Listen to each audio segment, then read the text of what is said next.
एक दो तीन चार पाँच छः सात आठ नौ 10 11 12 13। नमस्कार दोस्तों। तो दोस्तों आज के दिन हम संख्याओं के बारे में अध्ययन करेंगे, यानी कि हम जो संख्याएं गिनते हैं 1 2 3 4 5 6 7 8 9 10, इन संख्याओं का क्या एक संख्याएं ही होती हैं या इन संख्याओं को कई वर्गों में बांटा जा सकता है। तो दोस्तों आज हम संख्याओं का वर्गीकरण कर लेते हैं, यानी कि देखते हैं कि इन संख्याओं को, जो हमारी संख्याएं हैं 1 से लेकर और अनंत तक, इन्हें कितने वर्गों में बांटा जा सकता है। तो दोस्तों पहले तो यही बात आती है कि जब हम संख्याएं पढ़ना शुरू करते हैं या गिनना शुरू करते हैं तो हम यहाँ से ही गिनते हैं कि जैसे कि 1 2 3 4 5 6 7 8 9 10 11 12 13। तो इन संख्याओं को आप जब गिनते हैं तो हम इन्हें पढ़ते भी इसी तरह से हैं, 1 2 3 4 5 6 7 8 9 10, और ये इसी तरह से हम गिनते चले जाते हैं।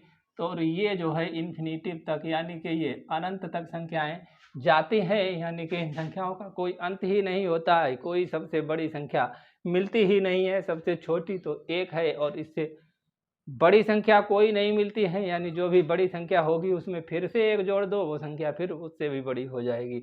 तो इसलिए ये संख्याएं चलती हैं। तो इस संख्या के जो एक वर्ग तैयार होता है, यानी कि ये सारी संख्याएं जो होती हैं, इन सभी संख्याओं का हम नाम दे लेते हैं। यानी कि हम गणित का डीपली अध्ययन करते हैं तो हमें इन संख्याओं के अलग अलग नाम देने पड़ते हैं। तो इन संख्याओं का जो नाम होता है वो है प्राकृतिक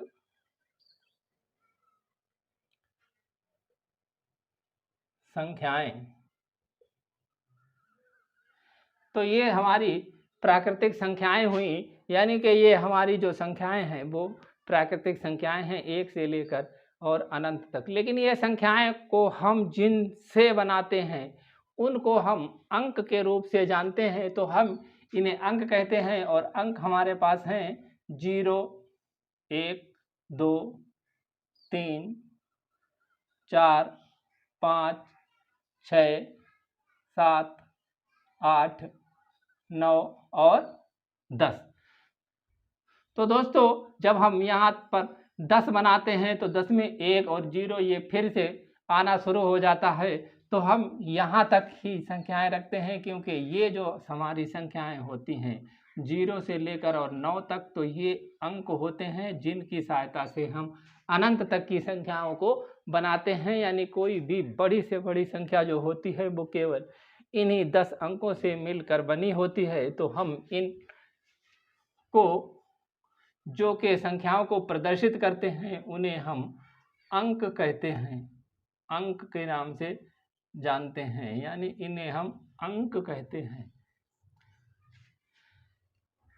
अब हम इसे आगे भी देखते हैं कि अंक के बाद में क्या एक और हमारी होती है कि पूर्णांक, अंक और पूर्णांक। और ये जब प्राकृतिक संख्याएं, ये जो प्राकृतिक संख्याएं हैं, इन्हीं प्राकृतिक संख्याओं में हम जब 0 और शामिल कर देते हैं, 0 1 2 3 4 5 6 7 8 9 10 11, यानी इसे हम जब अनंत तक लेकर जाएंगे तो ये जो हमारा वर्ग बनेगा, यानी कि ये जो हमारा एक समूह होगा संख्याओं का, इन्हें हम अंक केवल 10 तक जाएंगे, यानी कि जब 9 तक ही जाएंगे इन्हें को अंक कहेंगे। और जब ये संख्याएं 0 से अनंत तक जाएंगी तो इन्हें हम पूर्णांक कहेंगे,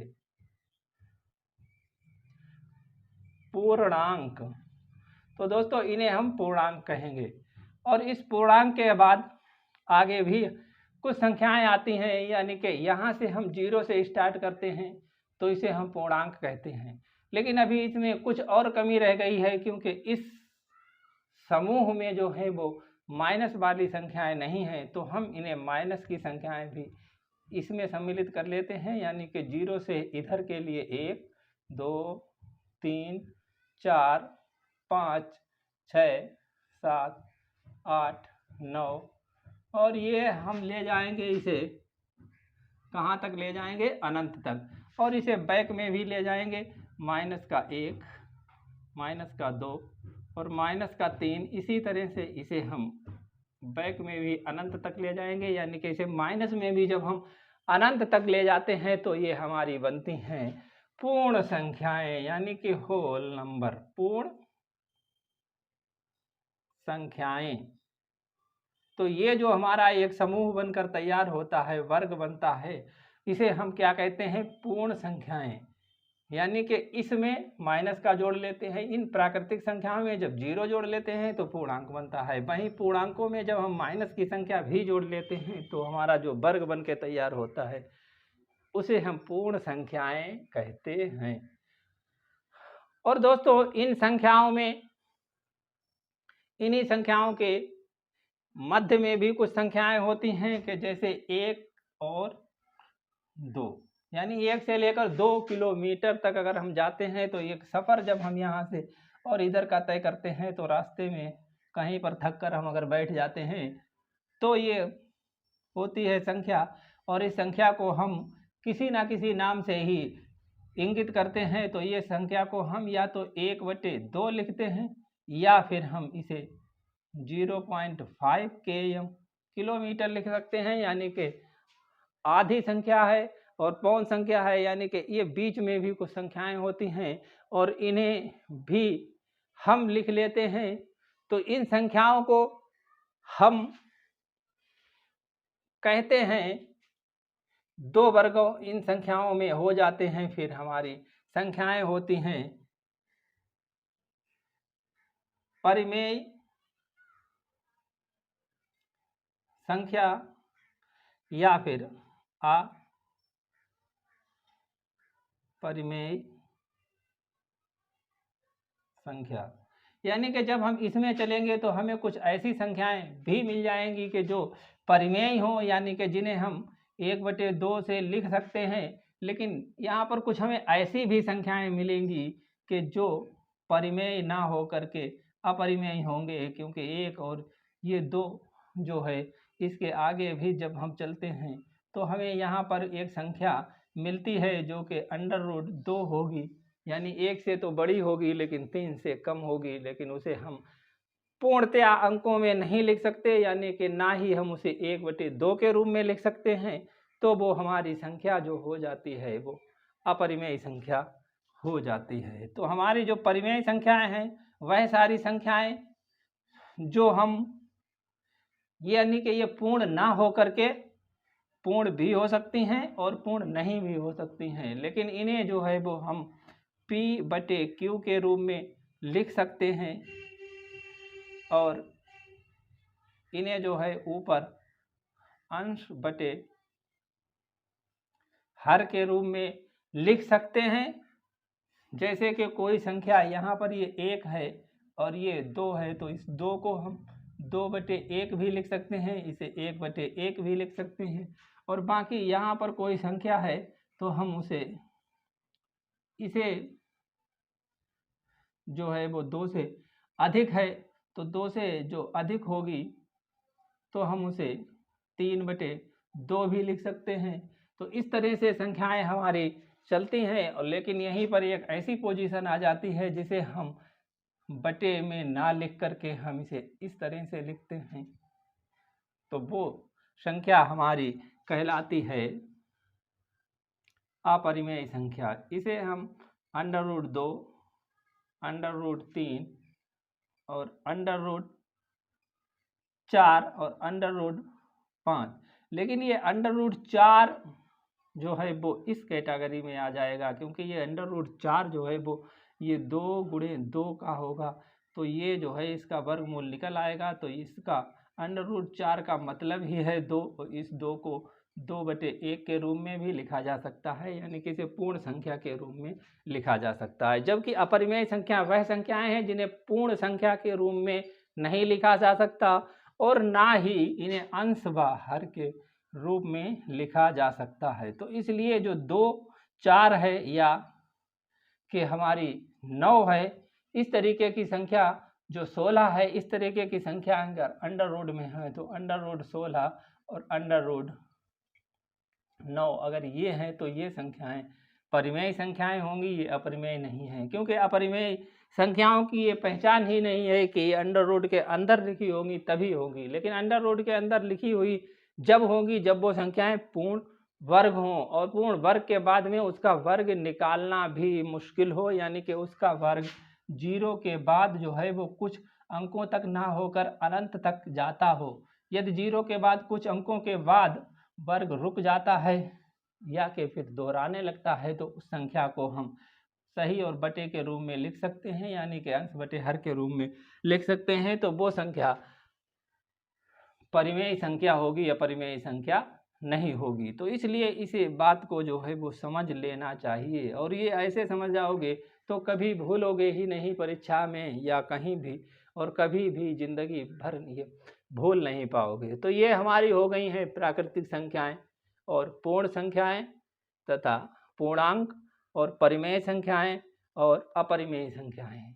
तो ये जितनी भी संख्याएं हैं वो सब संख्याएं हमें वास्तव में इस संसार में मिलती हैं, यानी कि ये सब संख्याएं हैं, ये काल्पनिक नहीं है, ये संख्याएं हमें वास्तविक जीवन में मिल जाती हैं। तो इसलिए इन सब संख्याओं को हम वास्तविक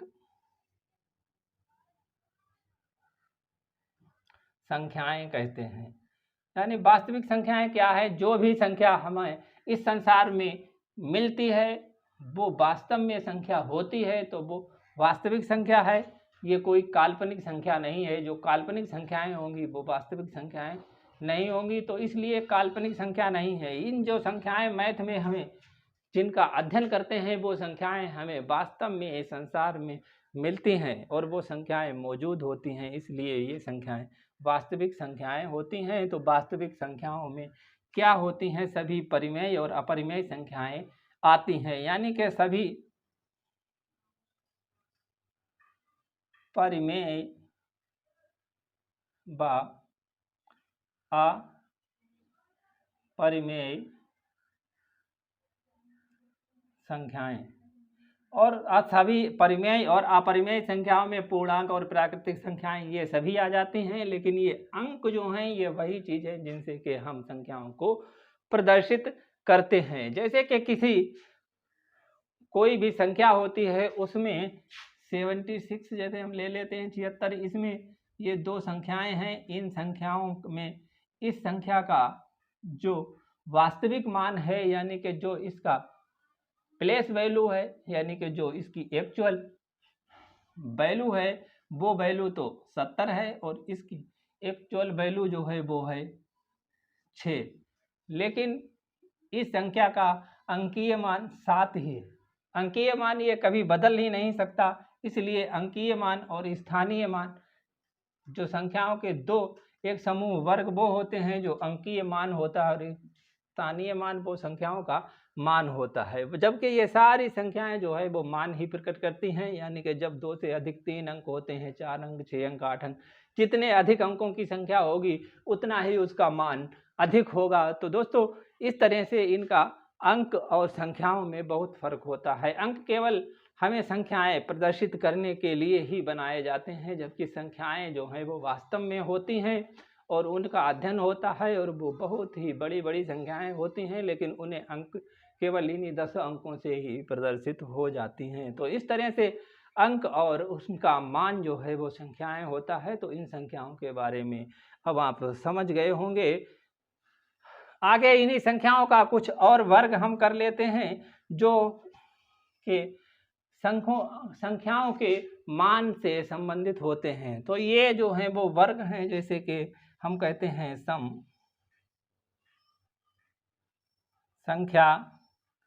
संख्याएं और विषम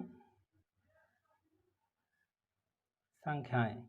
ये 2 तरह की संख्याएं होती हैं, सम और विषम। सम संख्याएं वो होती हैं जो कि दो हो या जिनके जोड़े बनाए जा सकते हैं, जैसे कि आप इन्हें कहते हैं कि 2, 4, 6, 8 और 10, यानी कि सम संख्याएं जो होंगी उनका इकाई का मान 0, 8, 6, 4 और 2 होगा।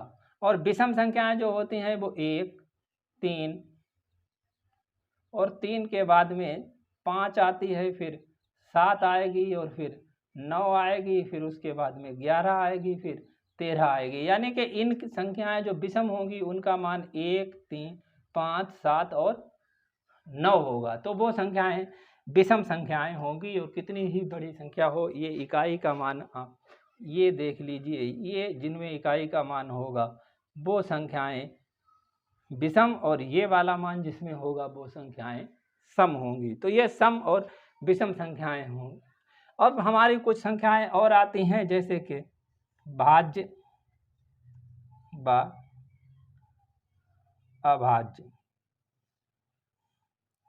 भाज्य और अभाज्य ये संख्याओं के दो वर्ग वो हैं कि जो संख्या एक के बाद किसी और संख्या से विभाजित हो जाती है तो उसे भाज्य संख्या कहते हैं, और जो संख्या एक और खुद अपने से ही विभाजित होती है उसे अभाज्य संख्या कहते हैं। जैसे कि प्रथम अभाज्य संख्या जो है वो है 2 है, फिर 3 है, फिर उसके बाद में 5 है, फिर 7 है। ये संख्याएं जो हैं वो अभाज्य संख्याएं हैं, यानी कि पहली ये अभाज्य संख्याएं हैं। और ये अभाज्य संख्याएं 100 तक हम जाते हैं तो बहुत सी हमें अभाज्य संख्याएं मिलती हैं जिनकी संख्या लगभग 25 होती है। तो दोस्तों इस तरह से हमारी भाज्य और अभाज्य संख्याएं हम निकाल सकते हैं।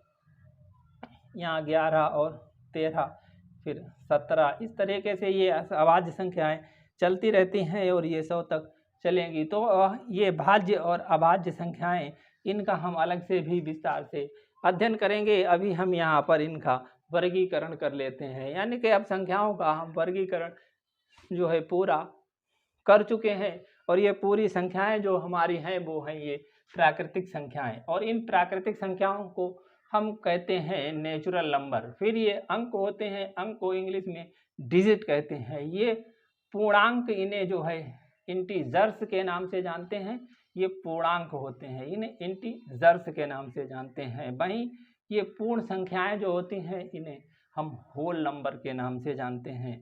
और ये जो है परिमेय संख्या, यानी कि ये रेशनल और इर्रेशनल नंबर के नाम से जानी जाती हैं। परिमेय संख्या, रेशनल और इर्रेशनल नंबर। वहीं वास्तविक संख्या को हम नेचुरल नंबर के नाम से जानते हैं, और नेचुरल नंबर में सभी रेशनल और इर्रेशनल नंबर होते हैं। वहीं ये सम संख्याएं जो हैं इवन नंबर, और ये ऑड नंबर। भाज्य संख्याएं प्राइम, कंपोजिट नंबर और प्राइम नंबर। भाज्य संख्याएं और अभाज्य संख्याएं, कंपोजिट नंबर और प्राइम नंबर। तो इस तरह से हमारे संख्याओं का वर्गीकरण होता है। और इन संख्याओं के वर्गीकरण के बाद हम संख्या रेखा पर इनकी विस्तार से चर्चा करेंगे। अगर आपको ये संख्याएं जो हैं वो पता रहें तो आप संख्या रेखा पर एक विस्तृत अध्ययन कर सकते हैं। जैसे कि हमारी इस संख्या 1 से और 2 के बीच में बहुत सी संख्याएं आती हैं। जैसे कि 1 से लेकर और 2 किलोमीटर तक अगर आप पैदल पैदल चलेंगे तो आपको बीच में बहुत से पेड़ पौधे मिलेंगे, और उन पेड़ पौधों की यहाँ से कितनी दूरी होगी वो निकालना हो तो हम निकाल सकते हैं। और उसे किलोमीटर में अगर हम लिखेंगे तो उसे 0.2 या 0.1 ये 0 पॉइंट में लिखेंगे, या फिर P/Q के रूप में लिखेंगे। तो इस तरह से बीच में भी बहुत सी संख्याएं आती हैं, लेकिन हम जब शुरुआत से पढ़ते हैं तो हमें 1, 2, 3 ही पढ़ना सिखाया जाता है। तो दोस्तों आज के लिए इतना ही। मिलते हैं अगले वीडियो में। इन संख्याओं का विस्तृत अध्ययन, एक एक संख्या का हम विस्तृत अध्ययन करेंगे। तब तक के लिए आप हमारे चैनल से जुड़े रहने के लिए हमारे चैनल को सब्सक्राइब कर लें, और वीडियो अच्छा लगा हो तो लाइक करें, और कमेंट बॉक्स में बताएं कि वीडियो में कौन सी कमी रह गई या कौन सी अच्छाई है, उसे हम सुधार करने की कोशिश करेंगे। तो दोस्तों मिलते हैं अगले वीडियो में, तब तक के लिए जय हिंद।